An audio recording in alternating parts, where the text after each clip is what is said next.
நல்ல பழக்க வழக்கங்கள் கேவலமாய் பார்க்கப்படுகிற கலியுக காலத்தில் வாழ்கிறோம். இன்று நல்லவர்கள் எல்லோரும் தேவையற்றவர்களாகவும் கெட்டவர்கள் கதாநாயகர்களாகவும் தோற்றமளிப்பார்கள். அதுதான் கலியுகத்தின் சிறப்பு.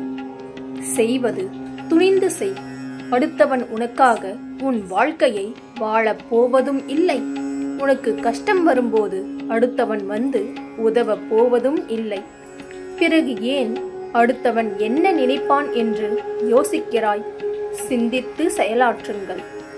உருவத்தாலும் குணத்தாலும் உன்னை இந்த உலகம் எடை போட்டால், உனது ஒழுக்கத்தாலும் நடத்தையாலும் அறிவினாலும் தன்னம்பிக்கையாலும் சுயநலமற்ற அன்பினாலும் உன்னை இந்த உலகிற்கு உயர்த்தி காட்டு. ஒரு விஷயத்தை பற்றி நாம் யோசிக்க வேண்டும் என்றால் அதற்கு மதிப்பு இருக்க வேண்டும். தகுதி இல்லாததை பற்றி யோசித்து நம்முடைய நிம்மதியை இழந்துவிடக்கூடாது. சிந்தித்து செயல்படுங்கள்.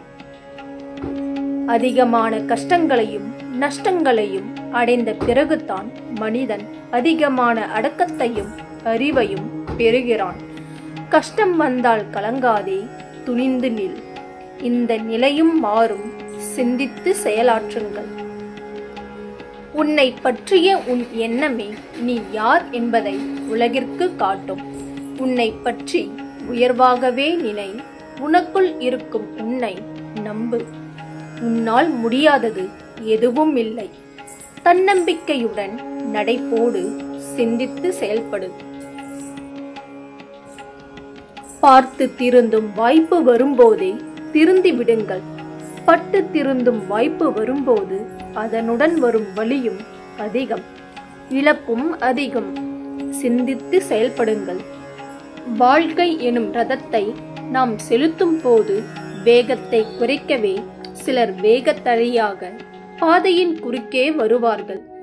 புதிய உத்வேகத்துடன் செயல்பட்டால் மட்டுமே அத்தகைய தடைகளை தகர்த்தெறிந்து சரியான பாதையில் சீறிப்பாய இயலும்.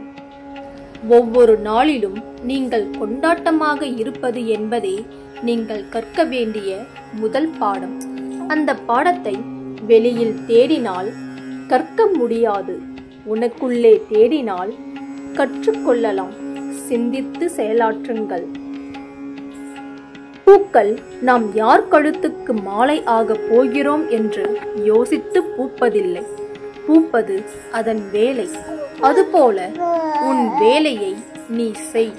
அதன் பலன் உன் கையில் தானாகவே வந்து சேரும். கவலைப்படாதே.